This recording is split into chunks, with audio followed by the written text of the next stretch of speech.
I watched people unravel for nearly 6 decades, not suddenly, not dramatically, quietly, predictably, and almost always the same way. I was there when their charts first showed warning signs. I was there when the medications increased.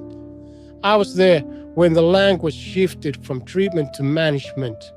And I was there at the end when families asked the same question every time.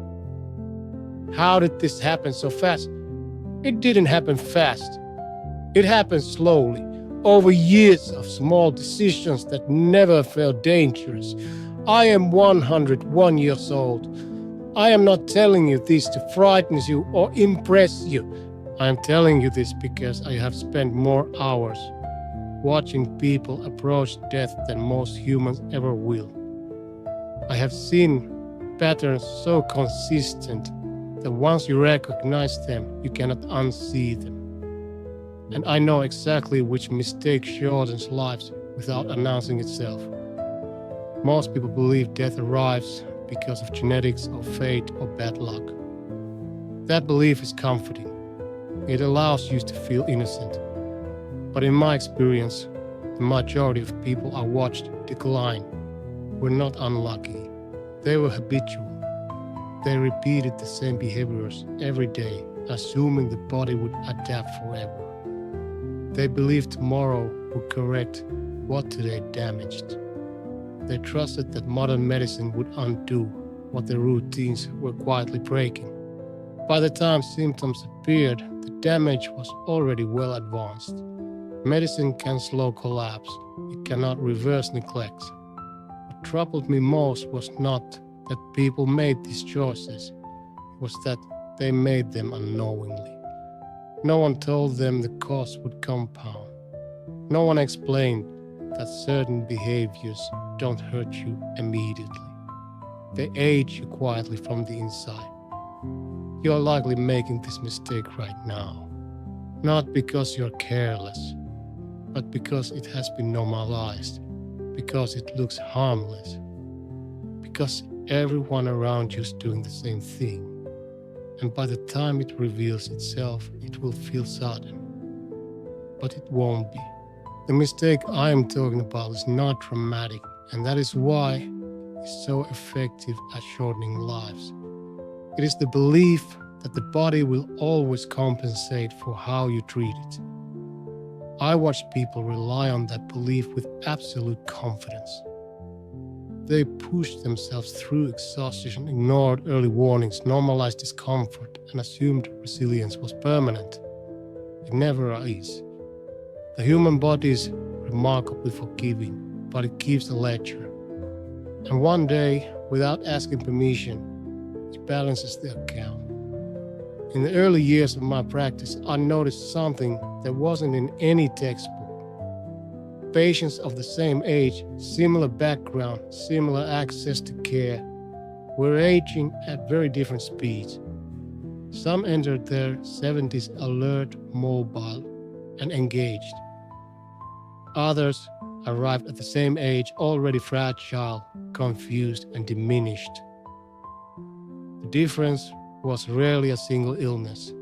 It was the accumulation of how they lived when nothing seemed wrong. What misleads people is that the body does not punish you immediately. You can neglect sleep for years before cognition falters. You can remain sedentary for decades before circulation fails.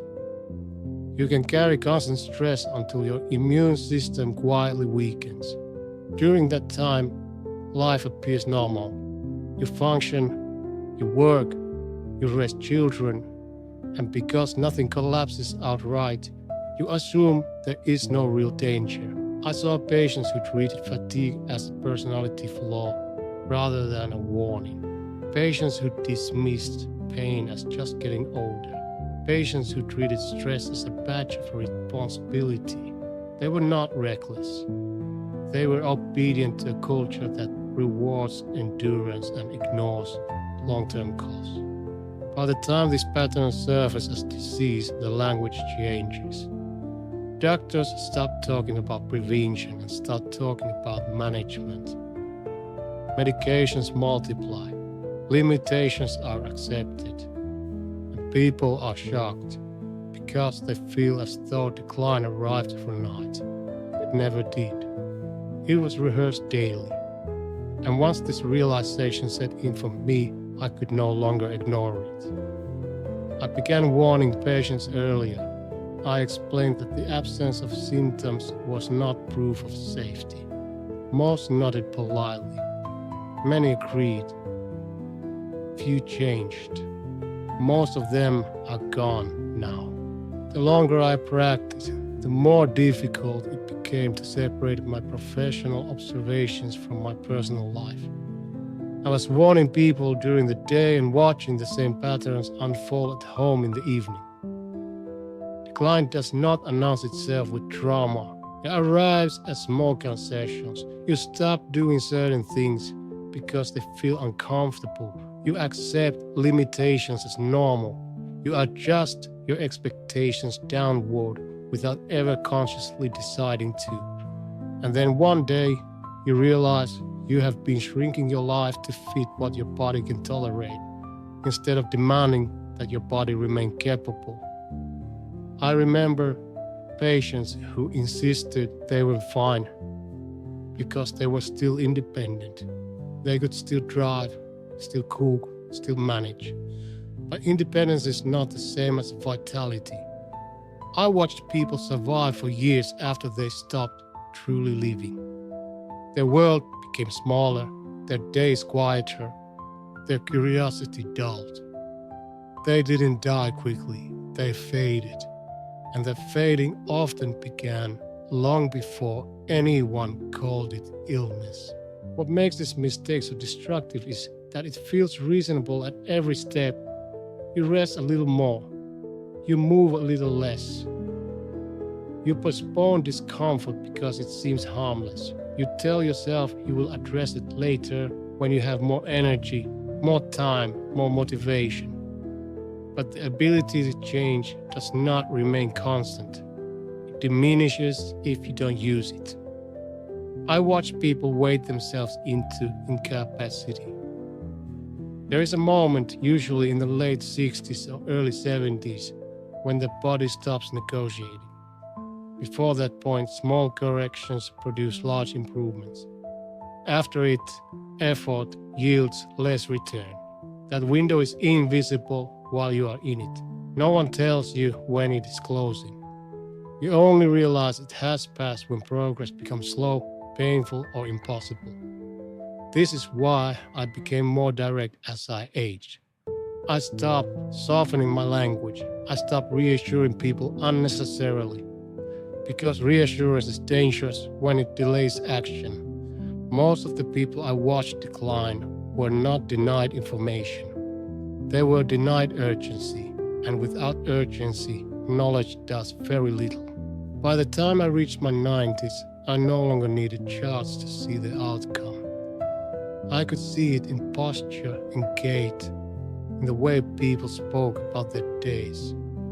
I could tell who still believed they had time and who had finally understood they did not. The difference was not optimism or intelligence.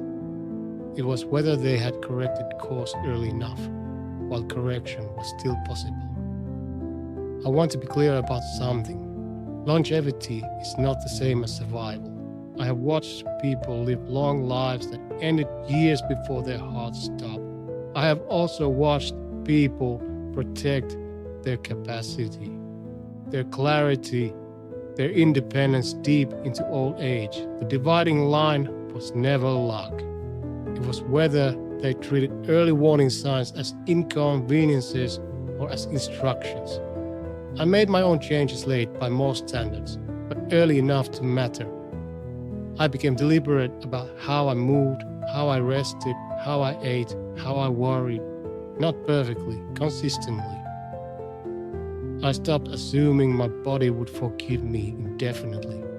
I stopped negotiating with habits that were quietly draining me. I did not do this because I feared death. I did it because I had seen what slow decline looks like, and I knew it was not something I wanted to rehearse. I have buried patients younger than my children. I have buried people who were admired, wealthy, accomplished, and busy right up until they were no longer alive. Most of them believed they would address their health soon. Soon never arrived. Their lives ended not with catastrophe, but with accumulation. You are still alive. That matters more than you think. It means the window has not closed yet. You do not need to change everything. You need to stop pretending that small, repeated choices are harmless. They are not. They are instructions your body follows faithfully day after day. I have watched thousands of lives end. Most did not have to end when they did. And I am telling you, without drama or exaggeration, that what you choose today will decide whether your later years are lived fully or merely endured.